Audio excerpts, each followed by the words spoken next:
It's hard to keep up with all the Switch 2 leaks, but don't worry because here are the 5 most important ones to tide you over until Nintendo actually announces the thing. Number 1, the controllers. This is where there's the most changes. First and most importantly, they're supposedly switching to Hall effect joysticks, so no more stick drift. The controllers are also held to the system by magnets this time instead of the rail system, and they even look like they have an optical sensor like a desktop mouse.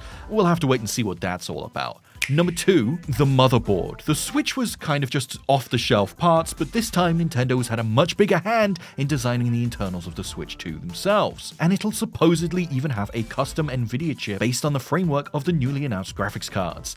This means it can push a lot more power, particularly in resolution. I wouldn't hold your breath for 4K, but it's not out of the realm of possibility. 3, the dock. This is the thing we know the least about, but the current hearsay suspects that the dock would include an external GPU and that the Switch 2 could use it to run even more powerful games, or, more likely, bump up the resolution and frame rate to look even tastier on your big TV.